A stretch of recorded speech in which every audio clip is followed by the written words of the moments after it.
Hey guys, welcome back.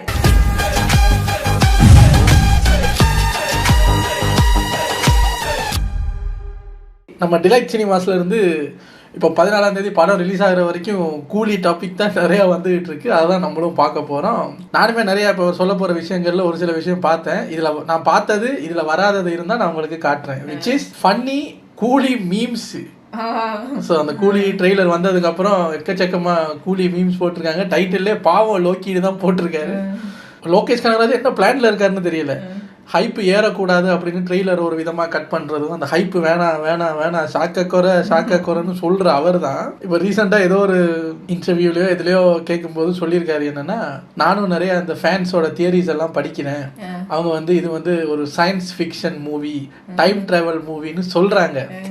ஆனால் நான் அவங்களுக்கு வச்சிருக்கிற சர்ப்ரைஸ் அவங்க தியேட்டரில் பார்த்து சர்ப்ரைஸ் ஆவாங்க எப்போங்கிறதுக்காக நானும் வெயிட் பண்ணிக்கிட்டு இருக்கேன்னு ஷாக்க குறைன்னு சொன்ன இவர் இந்த ஒரு வார்த்தையை சொல்லி ஹைப்பை ஏற்றி விட்டார். அப்போ சைஃபையும் இல்லை, டைம் ட்ராவலும் இல்லைன்னா அதுக்கு மேலே சர்ப்ரைஸ் ஆகிற அளவுக்கு என்ன இருக்குது அப்படின்னு இப்போ பல ஸ்பெக்குலேஷன்ஸ் ஓடிட்டு இருக்கு. இப்போ ரீசெண்டாக கூட சன் டிவியில் இந்த கூலி டீம் எல்லாம் சேர்ந்து கிரிக்கெட் மேட்ச் ஒன்று பண்ணாங்க போல். அதில் எக்கச்சக்க பேர் கதை சொல்லியிருக்காங்க. அதுக்கப்புறம் தான் இன்னும் மீம்ஸ் எல்லாம் கூடுது. இவர் என்ன மீம்ஸ் எடுத்து வந்திருக்காரு அப்படிங்கிறதெல்லாம் நம்ம உள்ளே போய் பார்த்துடலாம். இது ஒரு 8 minutes வீடியோங்கிறதுனால டக்குன்னு பார்த்துட்டு போயிடலாம். ரெடி.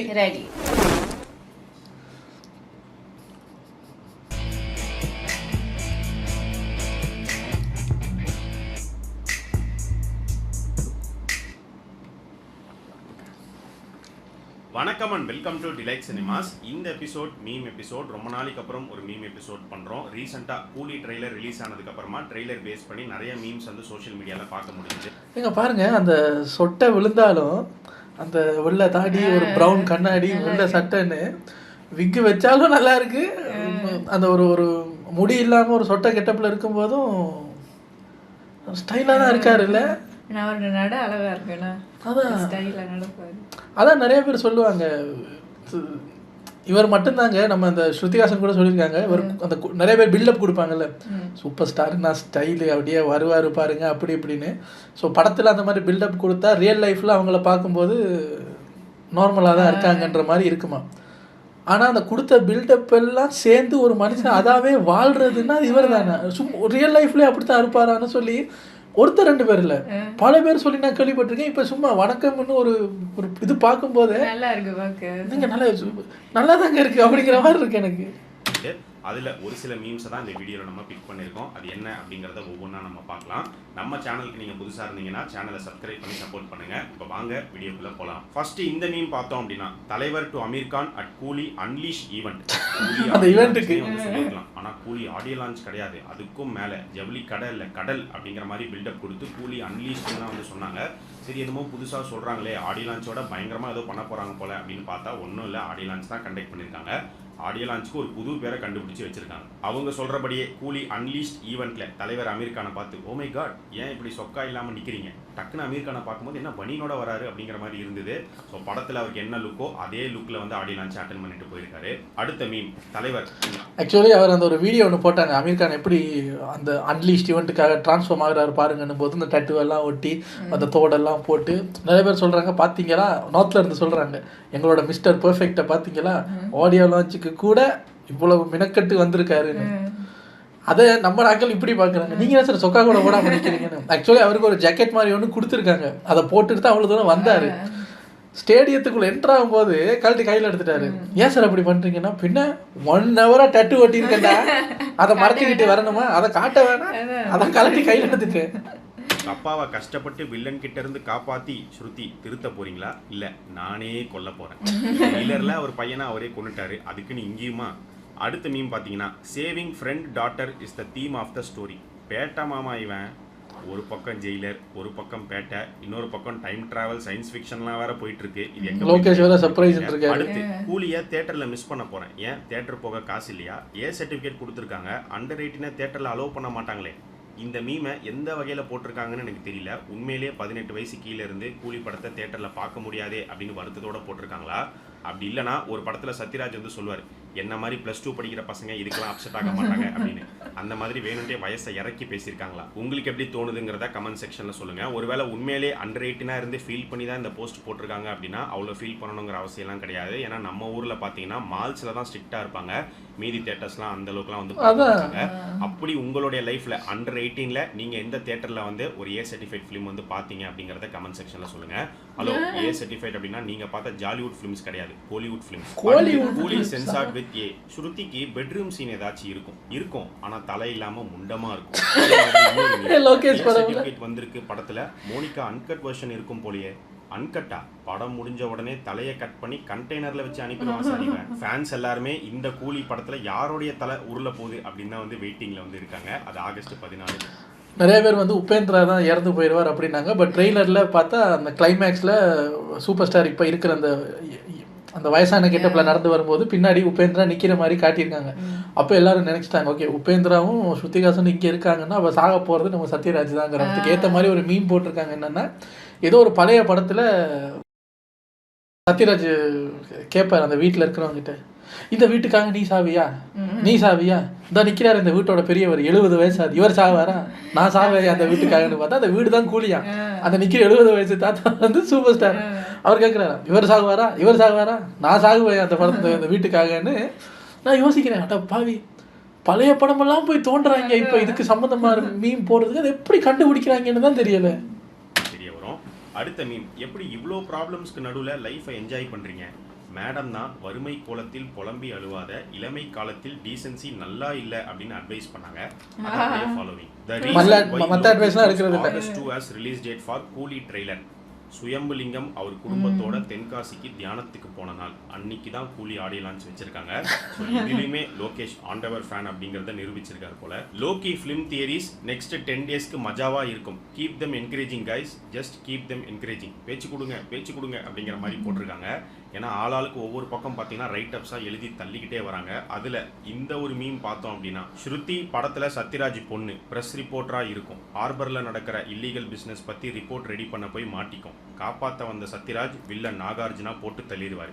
இப்போ ஃப்ளாஷ்பேக், அதில் உபேந்திரா, ரஜினி, சத்யராஜ்லாம் ஹார்பரில் லேபர்ஸாக இருப்பாங்க. ஃப்ரெண்டை போட்டு தள்ளினதுனால நாகார்ஜுனாவை ரிவெஞ்ச் எடுப்பார் தலைவர். அமீர் கான் தான் நாகார்ஜுனா பையன். அகைன் அவர் ரிவெஞ்ச் எடுப்பார். சௌபின் இந்த கேங்கோடைய அடியாளா இருப்பாரு. அவ்வளோதான். கிளைமேக்ஸில் கமல் கால் பண்ணி தேவா இங்கே வா அப்படிங்கிற மாதிரி அவர் கூட ஜாயின் பண்ண சொல்லி கேட்பாரு. இதான் கதையா இருக்கும். இல்லை இதில் கூட பாருங்க, அந்த நாகார்ஜுனா வந்து இப்போ இந்த ரோலெக்ஸ் மாதிரி கடைசியில் அந்த இப்போ நம்ம விக்ரம் படத்தில் கமல் சார் பெரிய சண்டையெல்லாம் போட்டு எல்லாரையும் போட்டு தள்ளினதுக்கப்புறம் இவங்களுக்கெல்லாம் மேலே ஒரு பாஸ் இருக்காருன்னு காட்டுற மாதிரி இதில் அந்த மாதிரி தான் வரும். நாகார்ஜுனா அவங்களெல்லாம் போட்டு தள்ளிடுவாருன்னு நினைக்கிறேன், சௌபின் எல்லாம். ஸோ இவங்க நாகார்ஜுனாவே போட்டு தள்ளிட்டமேன்னு பார்த்தா அவருக்கு மேலே நாகார்ஜுனாவுக்கு மேலே ஒருத்தர் இருப்பார் போல இருக்குது. அவர் தான் இவராக வர முடியும். நாகார்ஜுனாவுக்கு இவர் பையனாக வர்றதுக்கு சான்ஸ் இல்லை. ட்ரெய்லரில் அவர் டவுசர் போட்டு வந்தாருங்கிறதுக்காக நாகார்ஜுனாவுக்கும் பையனாகிட்டீங்களா? அவர் நாகார்ஜுனாவுக்கும் பாஸாக தான் இருக்கணும். இது கூட பரவாயில்லைங்க. அன்றைக்கி ஒருத்தர் கமெண்ட்ல என்கிட்ட சொல்கிறாரு, நம்ம அந்த டீகோடிங் வீடியோ ஒன்று பண்ணணும்ல, அதில் வந்து சொல்கிறாரு, பிரதர் நான் சொல்கிறேன் சத்யராஜும் ஸ்ருதிஹாசனும் இதில் அண்ணன் தங்கச்சி. ஏங்க என்னங்க, ஸ்ருதிஹாசனுக்கு அண்ணன்னா வேற யாரையும் போட மாட்டாங்களா? சத்யராஜ் சாரை கூட்டு வந்து சத்யராஜுக்கு சாருக்கு அண்ணன்னா விக்காவது வச்சிருப்பாங்க. இதில் அதை கூட கலட்டி விட்டுருக்க. நீங்கள் எந்த ஆங்கிளில் இவங்க 2 பேரும் அண்ணன் தங்கச்சின்னு யோசிச்சிங்க? நான் அந்த கமெண்ட்டை 2-3 வாட்டி வாசிக்கிறேன். நான் தான் தப்பா புரிஞ்சுக்கிறேன்னு பார்த்தா இல்லை, அவங்க 2 பேரும் சிப்ளிங்ஸ்னு போட்டிருக்கீங்க.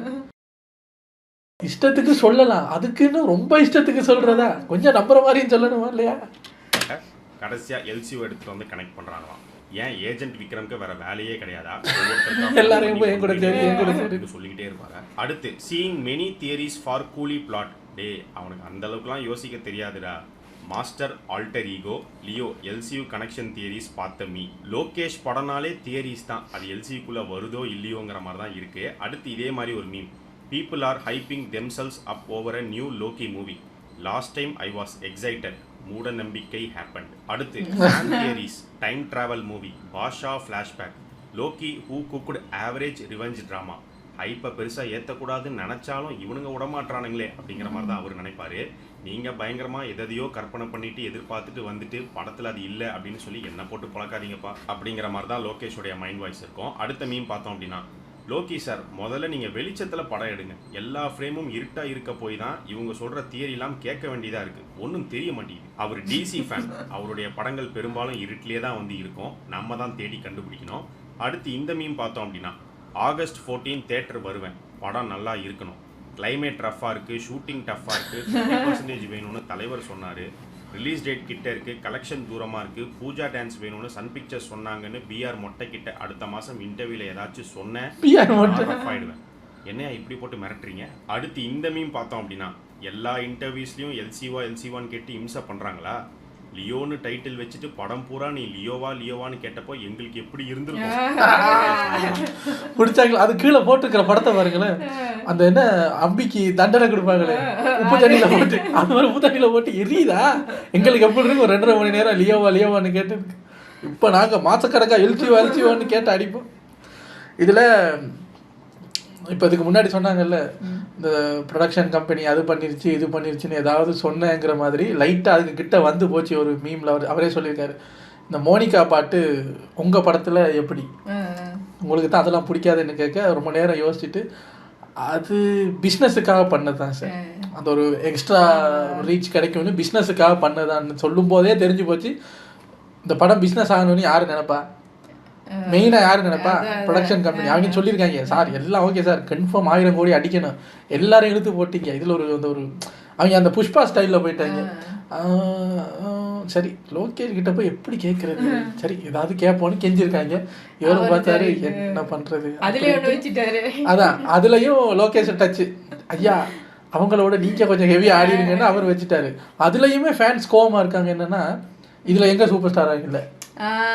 அவர் சொல்லுவார், சார் நான் எத்தனை பக்கம் சார் பார்க்குறது, இந்த படத்தில் இந்த பாட்டே இல்லை சார், பிஸ்னஸுக்காக வைனாங்க, வச்சா சூப்பர் ஸ்டாரே ஆடுறேன்னு கேட்குறீங்க, என்ன சார் அப்படிங்கிற மாதிரி ப்ரெஷர் தான். ஆனால் அதெல்லாம் காரணம் நீங்கள் தான். லியோன்னு ஒரு படம் எடுத்துட்டு நான் படுற அவஸ்தை இருக்கே அப்படின்னு. கூலி ஆடியோ லான்ச், தலைவரை பார்த்து இவரும் தலைவர் மாடுலேஷன்ல நல்லா பேசுறாரே, டே இது என் சொந்த மாடுலேஷன்ரா, டி தாக்கப்பட்டார். அடுத்து 1 கூலி இஸ் ஈக்குவல் டு 100 பாஷா. நாகார்ஜுனா பேசும்போது பார்த்தீங்கன்னா கூலி வந்து பாஷா மாதிரி இல்லை, பாஷாவோட பயங்கரமா இருக்கும், 100 பாஷாக்கு சமவங்க சொல்லாதீங்க சார். அதுக்கு தான் இந்த மீம். 100 நாயகனையே ஜூன்ல புரட்டி எடுத்தாங்க, மிஸ் ஆச்சுன்னா என்ன ஆகுமோ அப்படிங்கிற மாதிரி தான் இருக்கு. தக் லைஃப் படத்துக்கு கமல்ஹாசன் வந்து நாயகனை மீட் பண்ணாது, நாயகனை பீட் பண்ணும் அப்படின்லாம் வந்து பயங்கரமா பேசியிருந்தாரு. என்ன ஆச்சுங்கிறது நம்ம பார்த்தோம். இனிமே தயவு செஞ்சு இந்த மாதிரி பழைய படங்களெல்லாம் வந்து எடுத்துட்டு வராதிங்க, கம்பேர் பண்ணாதீங்க. கூலி நல்ல படமாவே இருந்தாலும் கண்டிப்பா பாஷா அளவுக்குலாம் வர முடியாது. அடுத்து, வாட்ச் த காய் just started universe trend in main stream to the same காய் ஹூ பிளேசிங் ஐட்டம் சாங். அவரே இதுக்கு விளக்கம் கொடுத்திருந்தாரு, பிசினஸ்க்காக தான் வைக்க வேண்டியதா போச்சு அப்படின்னு. லியோல எப்படி பிளாஷ்பேக்ல அந்த நாரடி சாங்கோ அதே மாதிரி தான் இந்த கூலி படத்துல மோனிகா சாங்கை வந்து பிசினஸ்க்காக பிளேஸ் பண்ணியிருக்காங்க. அடுத்து இந்த டெம்ப்ளேட் எடுத்துக்கிட்டோம் அப்படின்னா, நம்ம நாகார்ஜுனா வந்து தம்பி எல்வின் ஸ்டைல்ல வந்து போஸ்ட் கொடுத்திருக்காரு. கூப்பிடுறா தம்பிய அப்படின்னு காஞ்சனா படத்துல ராகவா லாரன்ஸ் கூப்பிடுவாரு. கூப்பிட்ட உடனே நாகார்ஜுனா தெலுங்குல பெரிய ஸ்டார், அந்த மார்க்கெட் நமக்கு வேணுமா வேணாதான்? இங்க பாருங்க, எதோட கம்பேர் பண்ணி கீழே மேலேயாவது பரவாயில்ல, கீழே பாருங்க சார், அவர் சீரியஸா சுட்டுக்கிட்டு இருக்காரு. நீங்க பொம்மை துப்பாக்கில தீபாவளிக்கு சுடுறத போட்டு வச்சிருக்கீங்க. ஏன் நாகார்ஜுனா மேல அவ்வளோ கோவம் உங்களுக்கு?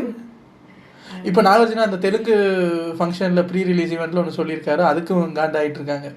அவர் சொல்லியிருக்காரு, லோகேஷ் எழுதுனதில் அந்த வில்லனிசம் என்னோட கேரக்டர் வந்து ரொம்ப நல்லா எழுதியிருக்காரு, சொல்லப்போனால் இந்த படத்தில் நான் தான் லைட்டாக ஹீரோ மாதிரி அப்படின்னு.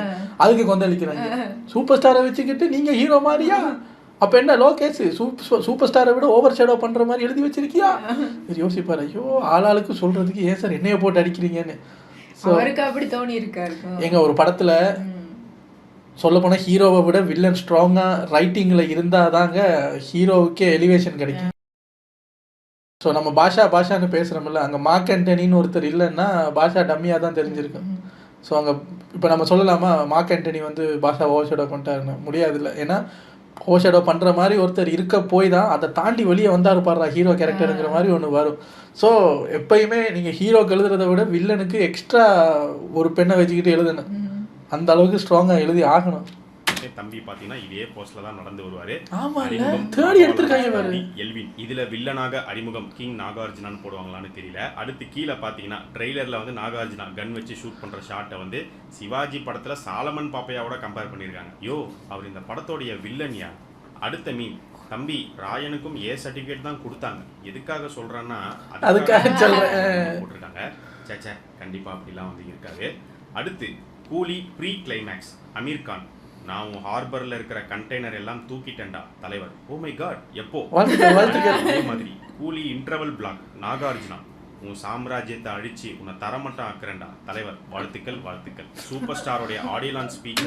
இதுல நம்ம அந்த இவர் இருக்காருல்ல லோகேஷ், அந்த கிரிக்கெட் மேட்ச் நான் சொல்லியிருந்தேன், அதில் ஒருத்தர் கேள்வி கேட்டிருந்தாரு, இப்போ நீங்கள் அந்த படத்துலையே எந்த சீனை தியேட்டரில் மக்களோட பார்க்குறதுக்கு ரொம்ப எக்ஸைட்டாக வெயிட் பண்ணுறீங்க அப்படின்னும் போது இன்டர்மிஷன்.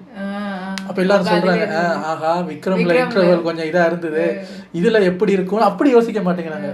லோகேஷ் வந்து இந்த சீனை நான் மக்களோட சேர்ந்து பார்க்கணுன்னு ஆசைப்பட்றேன் அப்படி இருக்கும்னு சொன்னாலே எல்லாரும் எல்சியூ தான். அப்போ இன்டர்வல்ல கமல் வந்துருவேன். அவர் ஏங்க வரணும்? இது ஸ்டாண்ட் அலோன் படமாவே நினைச்சுக்கிட்டு போங்களே. அப்போ எல்சியூவில் இருந்தால் சர்ப்ரைஸாக இருக்கும்ல. எல்சியூன்னு நினச்சிட்டு போய் ஸ்டாண்ட் அலோனாக இருந்து அடி வாங்குறதுக்கு இது ஸ்டாண்ட் அலோன்னு நினச்சிக்கிட்டே போவோம். எல்சியூவில் இருந்தால் போனஸ், இல்லைன்னா ஹைப்புக்கு ஏற்ற மாதிரி இருக்குன்னு சொல்லிட்டு வர வேண்டியதானே. எது பேசினாலும் இது இப்போ அடுத்த ஒரு தியரி ஒன்று புதுசாக கண்டுபிடிச்சிருக்காங்க. அதை கேட்டதுக்கப்புறம் எனக்கு ஆமாம் அப்படிங்கிற மாதிரி இருந்தது. அமீர் கான் நடந்து வருவார்ல கிளைமேக்ஸில், அமீர் கான் நடந்து வரும்போது பார்த்தீங்கன்னா அந்த பக்கம் இப்படி கையை தூக்கிட்டு நடந்து வருவார். அப்போ அந்த பக்கம் 2 கண்டெய்னர் நிப்பாட்டி வச்சுருப்பாங்க. அது ஃப்ரேமில் வேறு 4-5 கண்டெய்னர் இருக்கான்னு தெரியல. அமீர் கான் கையை தூக்குற அந்த ஒரு ஃப்ரேமில் அவர் முன்னாடி 2 கண்டெய்னர் தான் இருக்கும். அந்த சீனை நம்ம இன்னும் ஃபுல்லாக பார்க்கல. அங்கே ஒரு எக்ஸ்ட்ரா ஒரு 3 கண்டெய்னர் இருந்தால் என்ன பண்ணுறது?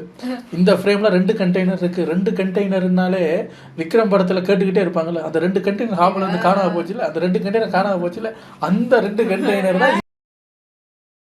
ஒருத்தங்க சொல்கிறாங்க ரோலெக்ஸ் கிட்ட இருந்து தாகா திருடிட்டாரா, அப்போ ரோலெக்ஸுக்கும் தாகாக்கும் கனெக்ஷன் இல்லையா, அந்த கண்டெய்னரை எடுத்து இங்கே கொடுத்துட்டாங்களா, அப்போ இவங்களே முடிவு பண்ணிட்டாங்க இந்த கண்டெய்னர் தான் அதுன்னு.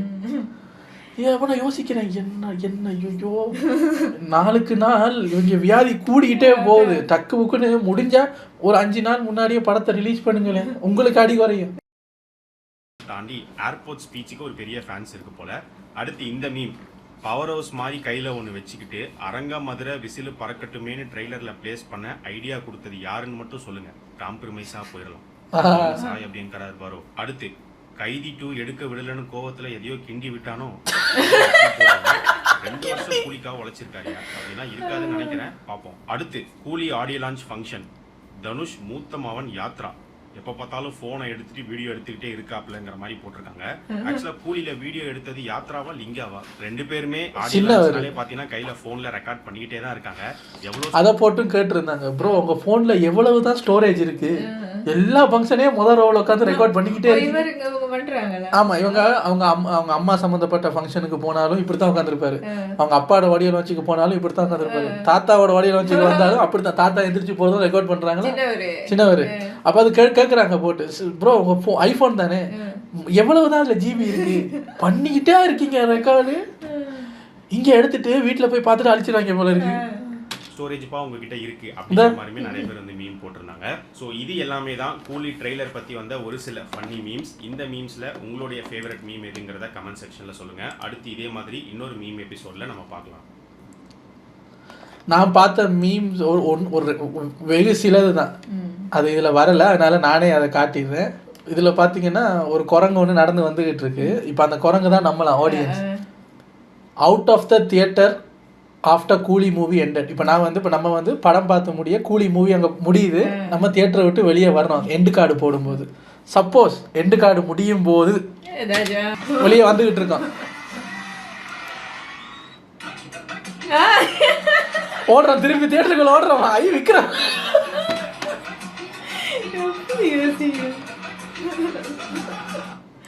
நான் யோசிக்கிறேன், அட பாவி இது எப்பயோ நடந்த ஒரு குரங்கு வீடியோடா, அதை கொண்டு இதோட சேர்த்துருக்கீங்க. ஏன்னா இங்கே பல பேர் வந்து அந்த ஃபாரின் கண்ட்ரியில் மாதிரி அந்த எண்டு கிரெடிட்லாம் முடிஞ்சதுக்கு அப்புறம் ஏதாவது ஃபாரின் படத்துல எல்லாம் சீன் வைப்பாங்கல்ல, அவ்வளோத்துக்குலாம் நமக்கு பொறுமை கிடையாது. இங்கே அந்த எழுத்து ஓடும் போதே ரிட்டன் அண்ட் டைரக்டர் பையன் போடும்போது எந்திரிச்சு போயிடுவாங்க. அது மாதிரி நம்ம இப்போ எல்லாம் ஃபுல்லாக உட்காந்து லைட்டு போட்டதுக்கு அப்புறம் தான் வெளியே வர்றது. ஸோ அந்த எண்டு கிரெடிட் போகும்போது பவர் ஹவுஸ் அந்த கூலி பாட்டு போயிட்டு இருக்கும்போது வெளியே போகிறோமா, தாக்கிட்டா தாங்கினோட எடுத்து பிடிச்சா ஓட்டம் திரும்பி எல்சியூவில் இருக்கா அப்படிங்கிற மாதிரி எடுத்து பிடிக்க வேண்டியதான் ஓட்டம். இது ஒரு மீம் பார்த்தா எனக்கு ரொம்ப பிடிச்சிருந்தது. அடுத்த ஒரு மீம் காட்டுறேன் பாருங்க. இதை பார்த்ததுலேருந்து எனக்கு சிரிப்பு. கமல்ஹாசன் வந்து ஸ்ருதி அவங்கள பார்த்து சூப்பர்ரா அப்படின்னு வாத்தியார் ஆர்யாவுக்கு சொல்லுவார்ல அது மாதிரி. ஏன்னா நான் ஒரு நடிகர், நீ அதே மாதிரி பண்ணுற சூப்பர். அதே படத்தில் ரஜினி வந்து அவங்க பொண்ணை பார்த்து அவங்க பண்ணுறது லால் சலாம் படம் மாதிரி யோ எந்திரிச்சு போயா அப்படின்றாரா. சம்பந்தமே இல்லாம, கூலி படத்துக்கு சம்பந்தமே இல்லாம நம்ம வனிதாக்கா அவங்க அப்பா கமல் சார் வந்து பாராட்டினாரு, சூப்பர் ஸ்டார் வந்து வாயால திட்டினாரு. வனிதா மேடம் ஒரு படம் எடுத்திருக்காங்களே மிஸ்ஸஸ் அண்ட் மிஸ்டர்னு, அதை பார்த்து அப்பா ஒரே அடி. நான் இதை பார்த்துட்டு யோசிக்கிறேன், ஏங்க கூலி படத்துல தொடங்கி லால் சலாமுக்கு போய் மிஸ்டர் அண்ட் மிஸ்ஸஸுக்கு வந்திருக்கீங்க, என்னங்க சத்தமா சிரிச்சிட்டேன் நான் இதை பார்த்து. அதுவும் அந்த கீழே உள்ள பொன்னம்பலத்தோட போட்டோவை பார்த்துட்டு வனிதா மேடத்துக்கு அவங்க அப்பா என்ன பண்றாருன்னு பார்த்து சிரிப்பு வந்துச்சு. அடுத்தது புது பொருளையும் ஒண்ணுங்க, தெரியாம நம்ம அமீர் கான் சாரோட ப்ரொடக்ஷன் கம்பெனி இருக்குல்ல, அதுல இருந்து ஒரு போட்டோ போட்டாங்க. என்னன்னா அந்த ஆடியோ லான்ச் டைம்ல அமீர் கானோட கேரவேன்ல அந்த அவரோட சித்தாரே ஜமீன் பாருன்னு ஏதோ ஒரு படம் அவர் நடிச்ச படத்தோட ஃபுட்டேஜஸ், கூலி படத்தோட டீமோட என் டீமோட நான் அந்த படம் பார்க்குறேன்னு ஒரு ஃபோட்டோ போட்டிருக்காரு. இதான் அந்த ஃபோட்டோ சரியா. இதில் சூப்பர் ஸ்டாரை தவிர எல்லாரும், உபேந்திராவிலேருந்து நாகார்ஜுனாவிலேருந்து சன் பிக்சர்ஸ் அந்த ஓனரு ஷவுபின் சத்யராஜ் சார் எல்லாரும் இருக்காங்க. ஸோ அந்த ஃபோட்டோவை போட்டு அவங்க போட்டிருக்காங்க, மூவி நைட் அப்படின்னாலே நம்மளோட கேங் வந்துடும். இதில் என்ன சார் பெரிய பிரச்சனை? இதில் இதுவும் அவரோட படம் கூலி படத்தோட காஸ்டோட சேர்ந்து பார்க்குறாரு, இதில் என்ன சார் இருக்குது அப்படின்னு கேட்டால் அதுலேயும் நோண்டி கண்டுபிடிச்சிருக்காங்க. என்னென்னா இதில் ஒரு இந்த கூலி படத்தில் ஒரு முக்கியமான நடிகர் வந்து கேமியோ பண்ணுறாரு. அவர் எப்படி சார் கேமியோ பண்ணுறாரு நீங்கள் அவ்வளோ உறுதியாக சொல்கிறீங்கன்னு கேட்டால், இந்த போஸ்ட்டில் அவரை டேக் பண்ணி இருக்கிறதுக்கான ரீசன் என்ன, யாருங்க அந்த ஹீரோன்னு பார்த்தா கீழே பார்த்தா ஸ்ருதிஹாசன், ரஜினிகாந்த், ஷவுபின், உபேந்திரா, லோகேஷ் கனகராஜன் எல்லாரோட பேரும் வர்ற இடத்துல கடைசியில சிவகார்த்திகேயனை டேக் பண்ணி வச்சிருக்காங்க. அப்ப எல்லாரும் கேட்குறாங்க இந்த படத்துக்கு அவருக்கு என்ன சம்பந்தம்? இப்ப இதுல யார் யார் இருக்காங்களோ அவங்க எல்லாரையும் டேக் பண்ணியிருக்காங்க, சிவகார்த்திகேயனை எதுக்கு டேக் பண்ணாங்க? அப்ப அமீர் கான் வந்து ஒளறிட்டாரு, அமீர் கான் வந்து யார் யார் இதுன்னு சொல்லும் போது ஒளறிட்டாரு, அதனால சிவகார்த்திகேயனை போட்டாங்கன்ட்டு எப்படி கனெக்ட் பண்றாங்கன்னா, அந்த சூப்பர் ஸ்டாரோட நெகட்டிவ் இமேஜ் ஒன்று வரும் இல்லை, அது வந்து உங்களை குழப்புறதுக்காக தான் லோகேஷ் வச்சிருக்காரு, அந்த யங் கெட்டப்புக்கு சிவகார்த்திகேயன் தான் நடிச்சிருக்காரு அப்படின்னு உருட்டிக்கிட்டே இருக்காங்க. நிறைய பேர் சொல்றாங்க, யோ பைத்தியங்களா, இந்த சித்தாரே ஜமீன் பர் படத்துல ஹீரோவா முதல் சிவகார்த்திகேயன் தான் நடிக்க இருந்தது, அதுக்கப்புறம் அது நடக்காம போய் அமீர் கான் தான் நடிச்சாரு. மேபி அந்த படத்தோட கனெக்ஷனுக்காக அவர் இதுல போட்டிருக்கலாம். அதுல கூலி டீம் வந்ததுக்காக சிவகார்த்திகேயன் பேர் போட்டதுக்காக கூலியில சிவகார்த்திகேயன் கேமியோ பண்றான்னு உருட்டுறீங்க, சொல்ல தெரியலைங்க. ஆனா நம்மெல்லாம் இப்போ இந்த போஸ்ட்டை பார்த்தோமா, ஃபோட்டோவை பார்க்குறோம், அதில் என்ன டைப் பண்ணியிருக்காரு, அமீர் கான் என்ன டைப் பண்ணியிருக்காரு, முடிஞ்சு. இவனுங்க கீழே போய் யார் யாரை டெக் பண்ணியிருக்காங்க, சிவகார்த்திகேயனா, சிவகார்த்திகேயன் கூலி சூப்பர் ஸ்டாரோட ஃபேனு, சூப்பர் ஸ்டார் மாதிரியே நல்லா பேசுவார், இமிட்டேட் பண்ணுவார், கேமியோ. அதோட விடுறாங்களா, எந்த சீட்டில் கேமியோ நடிக்கான்னு முதற்கொண்டு கெஸ் பண்ணுறாங்க. அமீர் கான் லோகேஷ் பார்த்துருப்பாரு, ஐயோ ஹிந்தில இருந்து கூட்டி வந்ததுக்கு சொக்கா இல்லாம நடந்து வர்றாரு, சிவகார்த்திகேயனை டேக் பண்ணி கிளர்ச்சியை உண்டு பண்றாரு, என்ன சார்? ஸோ தெரியல சிவகார்த்திகேயன் அதில் கேமியோ பண்றாரா, we don't know. 14ஆம் தேதி போய் படம் பார்த்தா தான் தெரியும். இப்போ இன்னொரு 6-5 நாள் இருக்குன்னு நினைக்கிறேன். அது வரைக்கும் இந்த மாதிரி மீம்ஸு அது இதுன்னு லோகேஷ் பண்ண தேவையில்லை, நம்ம ஆளுங்களையே ஹைப்பை உண்டு பண்ணி, நம்ம ஆல்ரெடி ஹைப்பில் தான் இருக்கோம், லோகேஷ் வேற அது ஒரு சர்ப்ரைஸ் இருக்கு இன்டர்வெலுக்கு. அது டைம் டிராவலை தாண்டி சயின்ஸ் ஃபிக்ஷனை தாண்டி ஒரு பெரிய சர்ப்ரைஸ் இருக்கு. அப்படின்னா என்ன சர்ப்ரைஸ் அப்படின்னு யோசிச்சியே நம்ம பைத்தியமாயிடும். 14ஆம் தேதி போய் பார்ப்போம் படம் எப்படி இருக்கு என்னங்கிறத பார்த்துட்டு வந்து சொல்கிறேன். இவ்வளவு தான் நான் பார்த்த ஒரு 3 மீம்ஸு உங்களுக்கு எடுத்து வந்து காட்டியாச்சு. நைஸ். உங்களை அடுத்த வீடியோ வந்து சந்திக்கிறேன். Take care. பாய்.